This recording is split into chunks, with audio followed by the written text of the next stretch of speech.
Cuán firme cimiento se ha dado a la fe. Le presentamos A través de la Biblia, un análisis de la Biblia libro por libro que nos ayudará a crecer espiritualmente. Estos estudios fueron diseñados por el Dr. J. Vernon McGee, destacado maestro y expositor de la Biblia. Acompáñenos en este fascinante recorrido a través de la Biblia.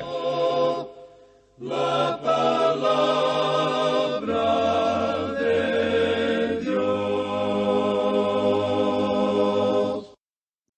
Continuamos hoy, amigo oyente, nuestro recorrido por el libro de Apocalipsis y llegamos al capítulo 8.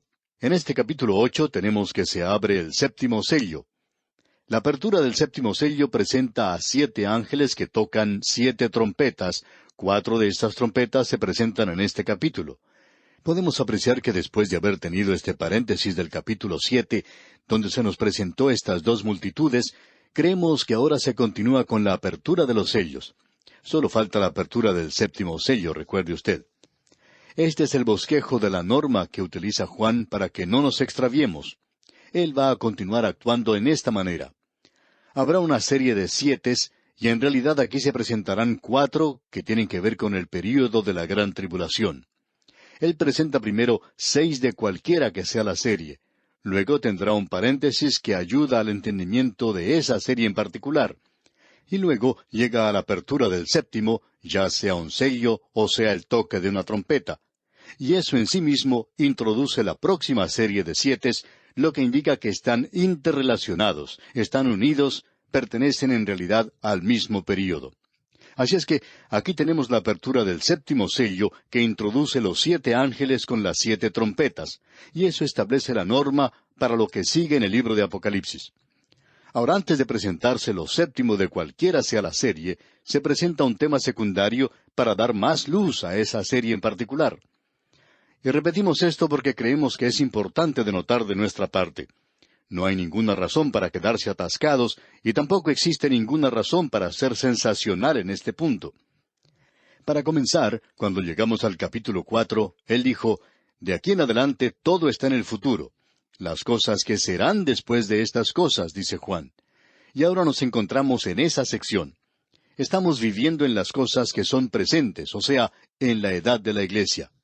Entonces, estas cosas que estamos tratando aquí en esta sección no nos conciernen en ese sentido. Hay muchas personas que dicen, lo que me asusta a mí es el libro de Apocalipsis. Bueno, amigo oyente, si usted tiene temor a esta serie que se va a presentar aquí, y debemos admitir que comenzando con los jinetes del Apocalipsis, estos son los juicios terribles que se presentan sobre la tierra. Y francamente hablando, son tan tremendos que lo hacen sobresaltarse a uno con solo leer esto. Pero por lo menos sabemos dónde estamos. Esto es algo que tendrá lugar después de la iglesia, y si usted es un hijo de Dios, usted ha sido sellado por el Espíritu Santo, y será entregado a Él cuando la iglesia salga de este mundo antes de la gran tribulación. Esto es lo que se llama la bendita esperanza de la iglesia. Ahora, estas 7 trompetas nos llevarán a la intensidad completa de la gran tribulación. Los 7 sellos presentan los juicios que son el resultado natural de las actividades del hombre pecaminoso separado de Dios. El 6º sello trae el juicio de la naturaleza y las 7 trompetas revelan que Dios está juzgando directa y sobrenaturalmente a una raza rebelde. Ahora, las primeras 4 series de 7 pueden ser explicadas de esta manera, y queremos mencionarlo porque en las próximas 4, en realidad, los 7 sellos, las 7 trompetas, pero tendremos 7 personalidades y 7 copas de la ira. Todo esto tiene que ver con el mismo período, pero desde un ángulo un poco diferente. Ahora, en los 7 sellos tenemos el juicio que es el resultado de la actividad deliberada e intencionada del hombre. En este período abundará aquello que es en realidad pecado, aunque la gente diga que no es pecado, cuando la gente se entrega a sus placeres sensuales. El juicio de Dios vendrá sobre el hombre pecaminoso a causa de eso. Hemos visto ya al jinete sobre ese caballo blanco que trae una paz falsa. Dirán, paz, paz, y de pronto vendrá destrucción. Luego tenemos el caballo bermejo de la guerra. ¿Y quién es que hace la guerra? El hombre hace la guerra. ¿De dónde viene o cómo viene la guerra? Viene porque está en el corazón del hombre. Hay muchas personas que opinan hoy que si se quitaran todas las armas de fuego de la gente y si no hubiera ninguna clase de armamento, ni bombas, ni nada por el estilo, entonces vamos a tener paz. Amigo oyente, la guerra está en el corazón del hombre, y es necesario cambiar el corazón del hombre antes de poder librarnos de la guerra. Hablando francamente, debemos decir que tenemos más confianza en un verdadero creyente que haya nacido de nuevo, y que tenga un arma de fuego, que un hombre incrédulo que no la tenga. Porque si ese hombre no puede tener un arma de fuego, bueno, le puede dar muerte a uno a golpes, lo puede estrangular, o puede hacer cualquier otra cosa. Y en el día de hoy podemos apreciar que mucho de esto está teniendo lugar. Ahora, en las 7 trompetas que vamos a considerar a partir de este programa, tenemos el juicio que es el resultado de una actividad directa de Dios. Y cuando lleguemos a las 7 personalidades, tendremos el juicio que es el resultado del rencor de Satanás contra Dios. En esa ocasión, Satanás será presentado abiertamente. Y luego, en las 7 copas de la ira, tenemos el juicio final de la gran tribulación, lo cual es una actividad directa de Dios a causa de la rebelión del hombre y de Satanás. Y Dios los juzgará a los dos. Llegamos ahora a una sección donde se utiliza símbolos, pero debemos recordar que un símbolo es un símbolo de algún hecho. Uno no lo puede disolver como vapor porque es un símbolo. Vamos a ver aquí que hay ciertas similitudes extrañas y bastante poderosas entre las plagas que tuvieron lugar en Egipto en los días de Moisés y los juicios de las trompetas. Pensamos que es muy lógico y razonable llegar a la conclusión de que si las plagas de la época de Moisés fueron cosas literales, entonces las plagas que vendrán en la gran tribulación serán también literales. Y los símbolos utilizados son símbolos de la realidad de lo que viene. Es decir, el lenguaje común no aclararía para nosotros lo terrible y trágico que es la gran tribulación. O sea que supera toda descripción y diríamos como que Dios ha agotado ya el lenguaje y presenta entonces símbolos. Y cuando decimos símbolos, no trate de hacerlos desaparecer, amigo oyente. Conviene mantener en mente que este libro es una revelación de Jesucristo. Ahora lo vemos en una nueva actividad como juez. Y estos juicios, donde se utilizan símbolos, no son símbolos opacos o vagos que pueden hacerse desaparecer por medio de algún sistema aparente o engañoso de hermenéutica. Cuando se utiliza símbolos y son utilizados en este libro, siempre se da una clave. La Escritura dará una explicación. No es necesario utilizar su propia imaginación. El Apocalipsis es el último libro de la Biblia porque es precedido por el conocimiento de 65 libros anteriores. Y el conocimiento de esos 65 libros es un requerimiento básico para entender este lenguaje tan vívido. Es un poco molesto notar hoy cuando recién se convierte una persona, inmediatamente comienza una clase de estudio bíblico en el libro de Apocalipsis y comienza a enseñar Apocalipsis. Sería mucho mejor que comenzara con el principio, con Génesis. Allí es donde se debe comenzar.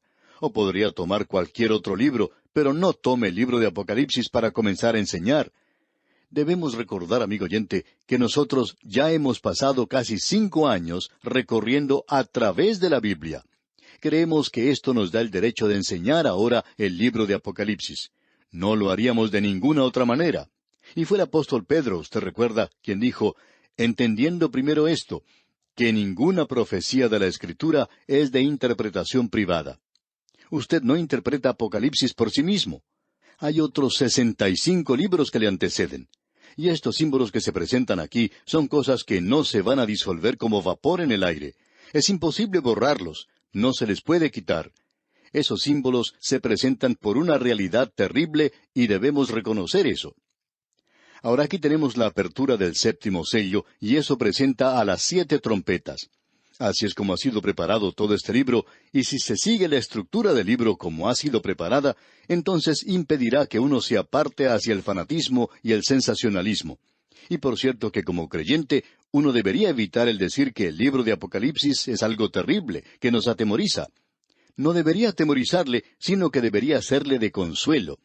Le doy gracias a Dios que este mundo que anda tan loco en el presente, que en realidad pareciera estar lleno de personas enajenadas, tal es la manera en que la humanidad ha estropeado las cosas y se ha hundido en una situación tan difícil, Le doy gracias a Dios que Él lo va a juzgar, amigo oyente, y lo juzgará correctamente cuando Él actúe.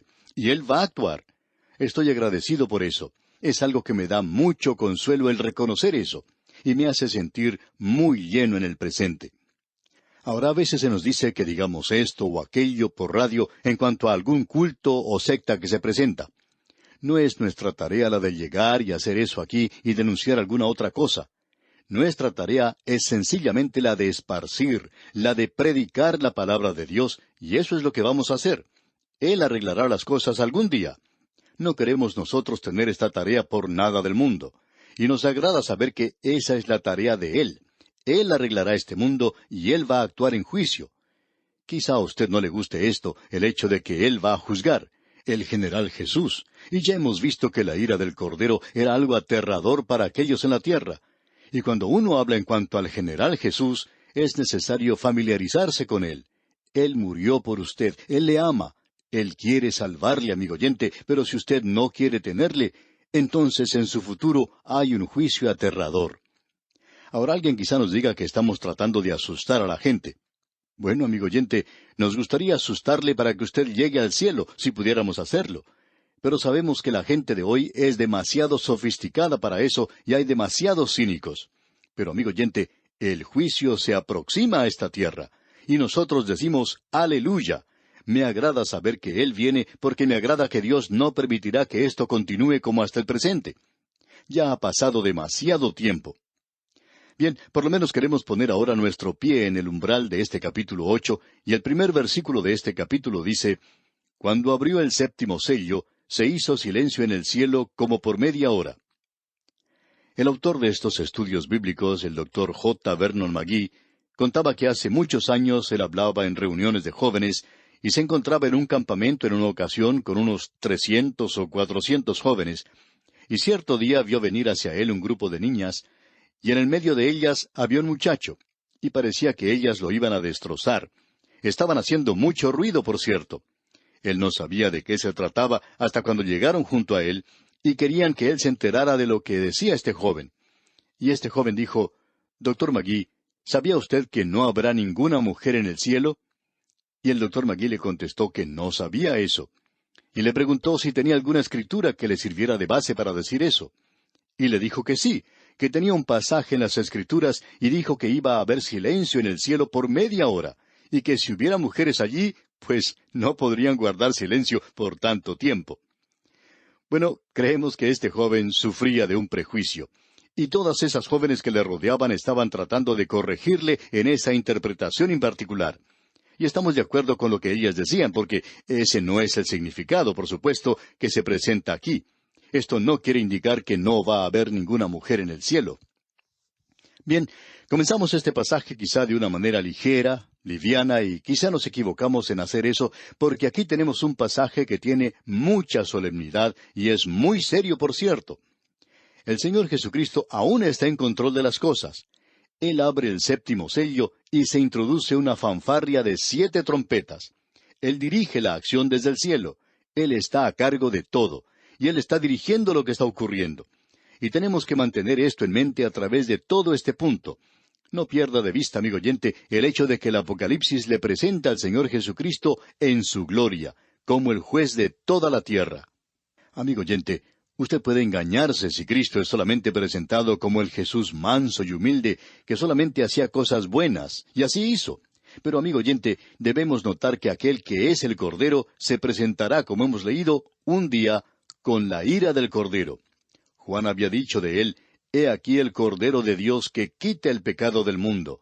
El mundo en realidad no está perdido, sino los pecadores. Ellos están perdidos porque han rechazado a Jesucristo, porque Él ha muerto por ellos. No importa lo que usted haga, amigo oyente, usted puede ir a una eternidad de perdición si no ha aceptado a Cristo. Pero Él ha muerto ya por usted, y si usted no se aprovecha de esa obra, usted hace que esa obra que Él realizó en la cruz sea una cosa ridícula y sin ningún sentido. Usted ha pisoteado la sangre de Cristo cuando toma esa clase de actitud o posición hacia Él. Así es que aquí tenemos una escena muy solemne. Él ordena que se detenga todo en el cielo, en el infierno y en la tierra. Nada puede moverse sin su autorización. Él ya ha ordenado que cesaran las fuerzas naturales en la tierra, cuando ordenó que se sellara y salvara a esas dos multitudes que mencionamos antes. Y ahora, por un breve momento, hay una calma en la actividad del juicio, hay un silencio celestial.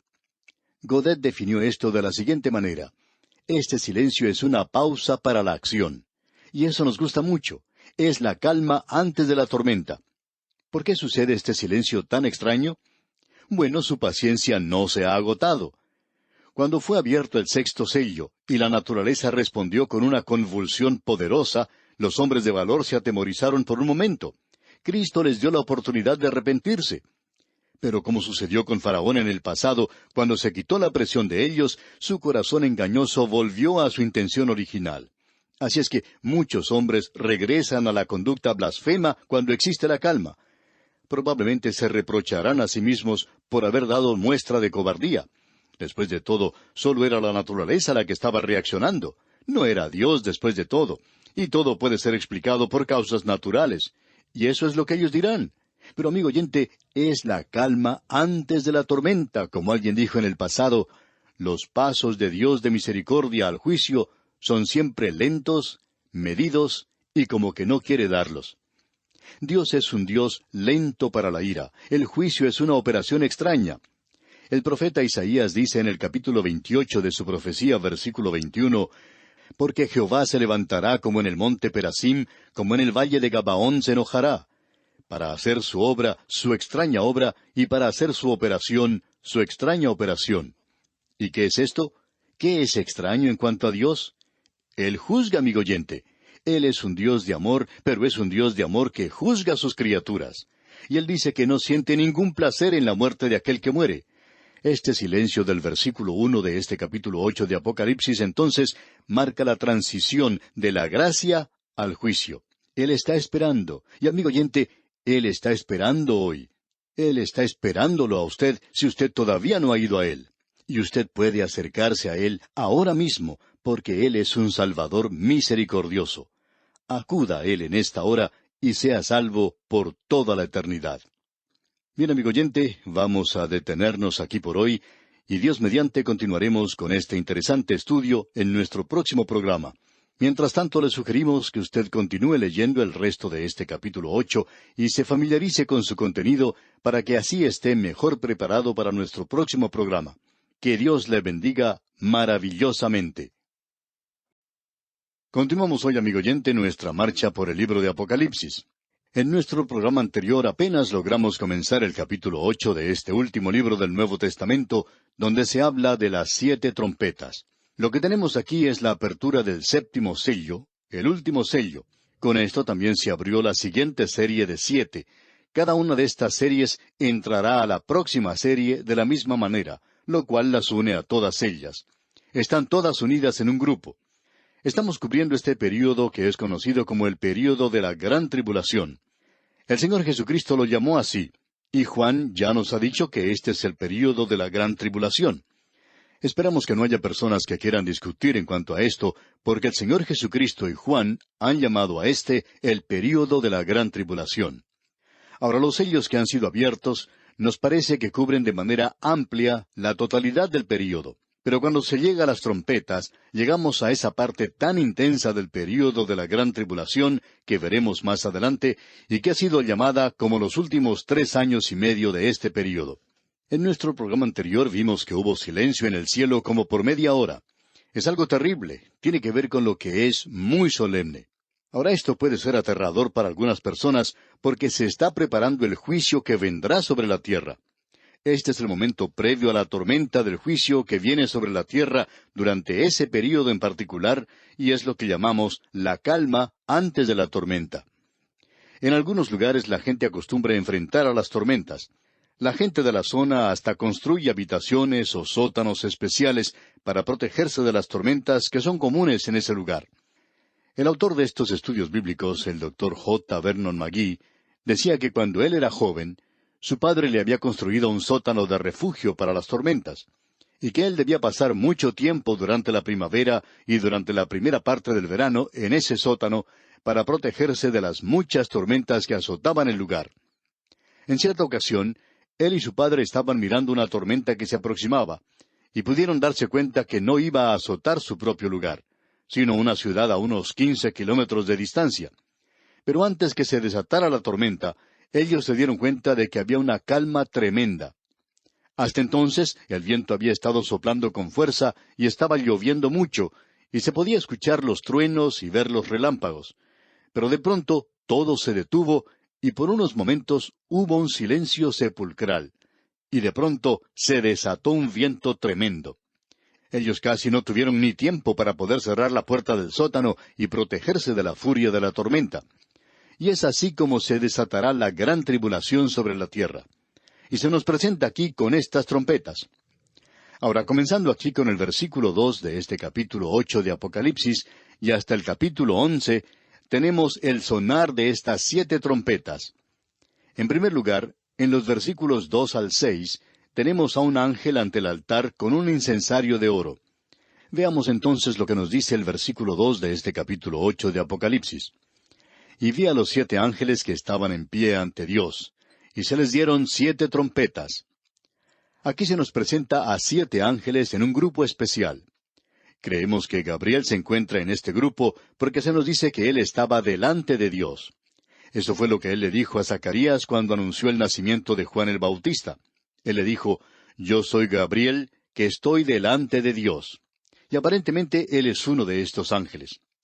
Y luego tenemos al serafín mencionado en el libro de Isaías, que también estaba delante del trono de Dios.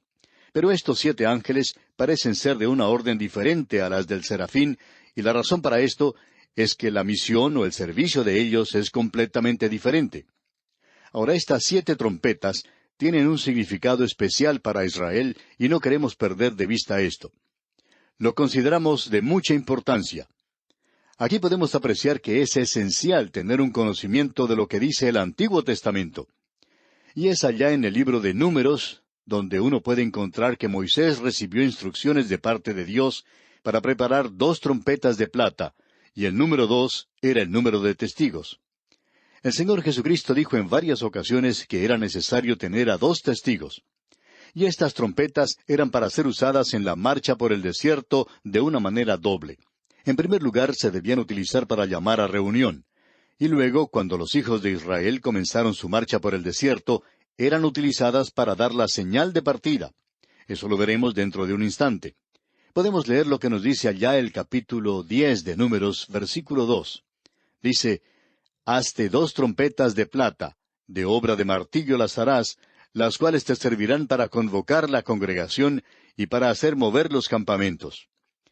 Cuando Israel entró a la tierra prometida, estas trompetas iban a ser utilizadas para un propósito doble nuevamente, pero no los mismos propósitos. Veamos ahora lo que nos dice el mismo capítulo 10 de Números, los versículos 9 y 10. Dice, «Y cuando saliereis a la guerra en vuestra tierra contra el enemigo que os molestare, tocaréis alarma con las trompetas, y seréis recordados por Jehová vuestro Dios, y seréis salvos de vuestros enemigos. Y en el día de vuestra alegría, y en vuestras solemnidades, y en los principios de vuestros meses, tocaréis las trompetas sobre vuestros holocaustos y sobre los sacrificios de paz, y os serán por memoria delante de vuestro Dios. Yo, Jehová vuestro Dios». Ahora, estas trompetas debían ser utilizadas de otra manera también. En ese mismo capítulo 10 de Números, versículo 4, leemos, «Mas cuando tocaren solo una, entonces se congregarán ante ti los príncipes, los jefes de los millares de Israel». Usted puede notar, amigo oyente, que esta trompeta mencionada aquí, según nuestro juicio, es aquella que corresponde a la última trompeta, la que menciona el apóstol Pablo en su primera epístola a los Corintios, capítulo 15.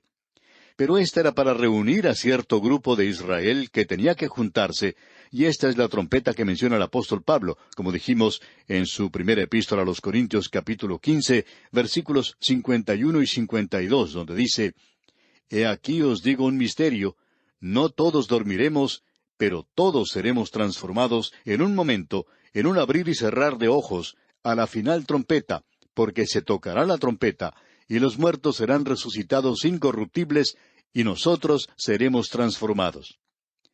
Desafortunadamente, hay quienes piensan hoy que esta última trompeta, o final trompeta que se menciona aquí en la primera epístola a los Corintios, capítulo 15, es la 7ª trompeta del Apocalipsis.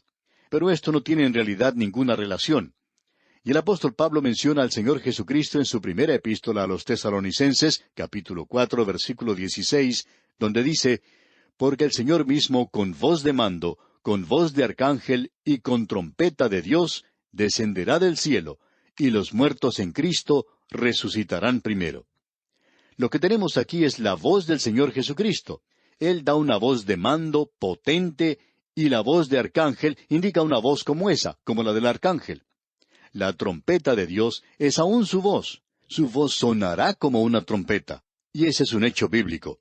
Eso lo pudimos apreciar allá en el primer capítulo de Apocalipsis, versículo 10. Ya lo vimos. Juan nos dice que él escuchó una gran voz como de trompeta, y que él se volvió para ver.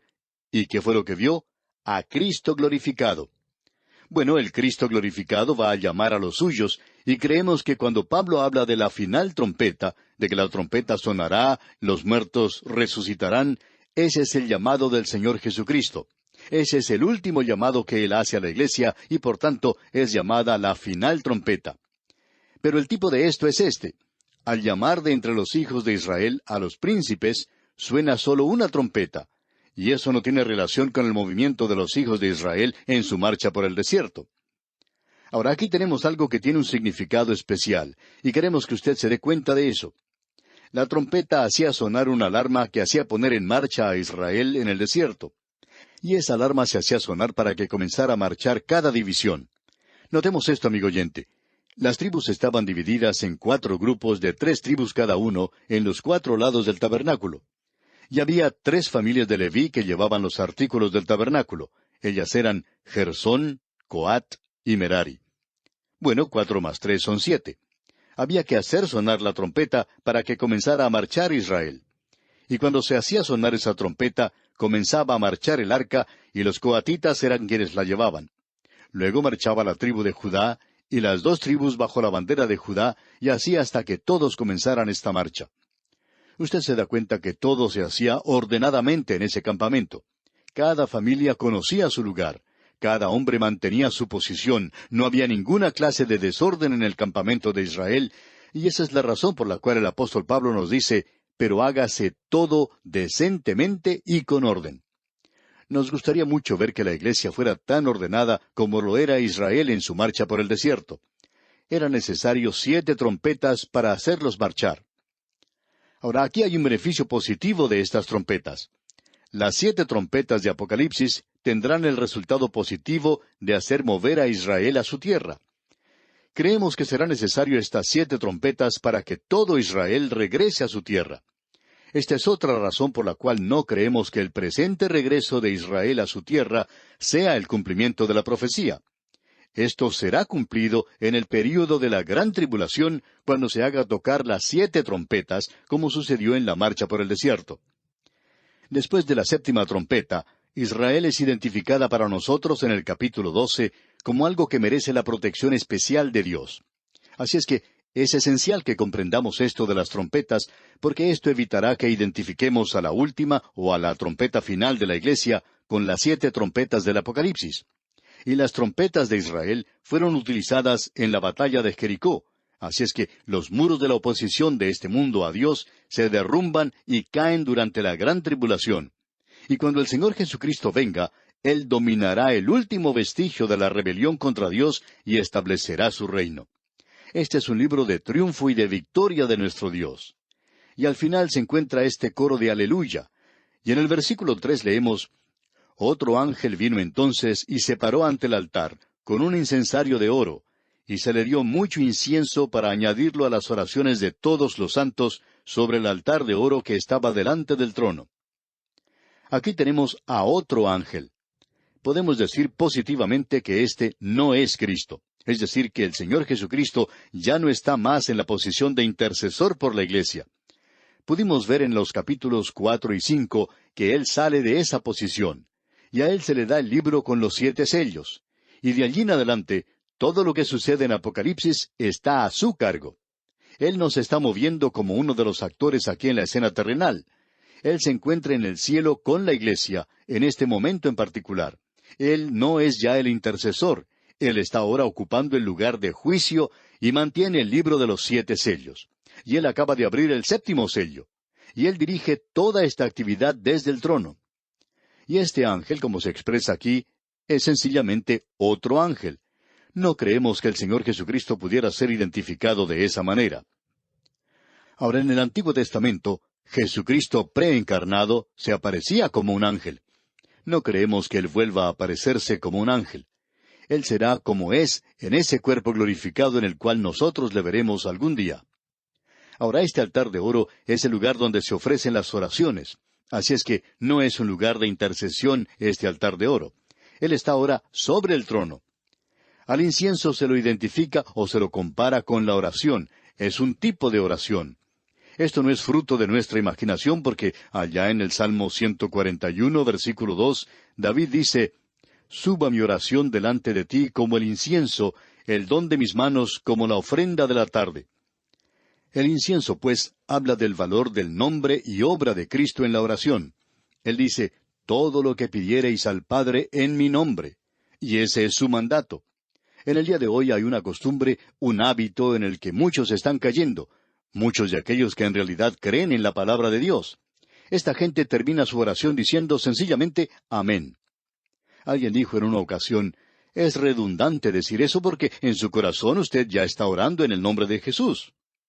Bueno, opinamos que esto significa un poco más que colocar como rótulo al final de la oración las palabras en el nombre de Jesús.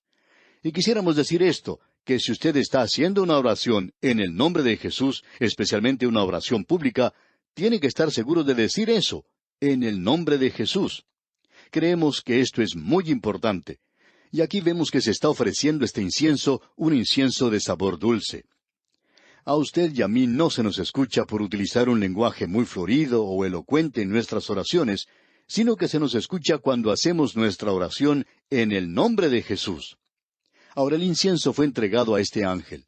Las oraciones de los santos que fueron ofrecidas en el quinto sello reciben su respuesta ahora a causa de la persona y el sacrificio de Cristo aquí.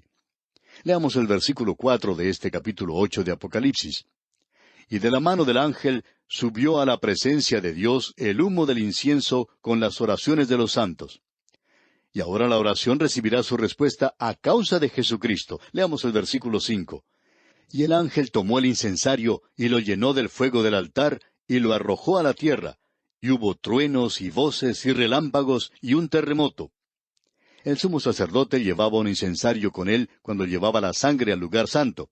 Aquí el rito es invertido, porque del cielo el incensario es arrojado a la tierra. Es decir, que las oraciones subieron como incienso y ahora tenemos la respuesta que desciende. Ellos habían orado a Dios que los vengara. Ellos son los santos de la tribulación.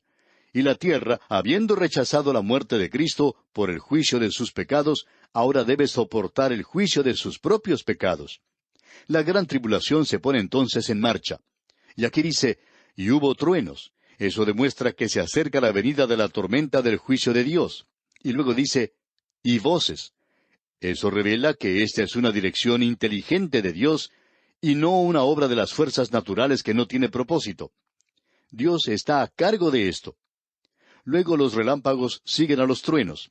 Esto no es una inversión del orden natural. Nosotros podemos ver el relámpago antes de oír el trueno. Esto es debido a que las ondas de luz viajan o se propagan más rápidamente que las ondas del sonido. En realidad, viene primero el trueno, pero nosotros no lo oímos a causa de nuestros oídos. Somos lentos para oír de todos modos. Luego el terremoto aquí es la respuesta de la tierra a la tremenda presión a la que se ve sometida en el juicio durante el período de la gran tribulación. Bien, no llegamos a tocar la primera trompeta porque esta es una sección muy importante y le hemos dedicado tanto tiempo porque es importante. Esperamos hacer tocar la trompeta, Dios mediante, en nuestro próximo programa, pero vamos a dejar que el ángel haga eso. Mientras tanto, le sugerimos leer los próximos versículos de este capítulo 8 de Apocalipsis que estamos estudiando. Es nuestra ferviente oración que Dios le bendiga. Y así terminamos por hoy. Escríbanos y cuéntenos qué le pareció y cómo le ayudó el estudio de hoy. Si desea recibir las notas y bosquejos de lo que estamos estudiando, suscríbase gratis en nuestra página en Internet. Esta es la dirección: a través de la Biblia.org/notas.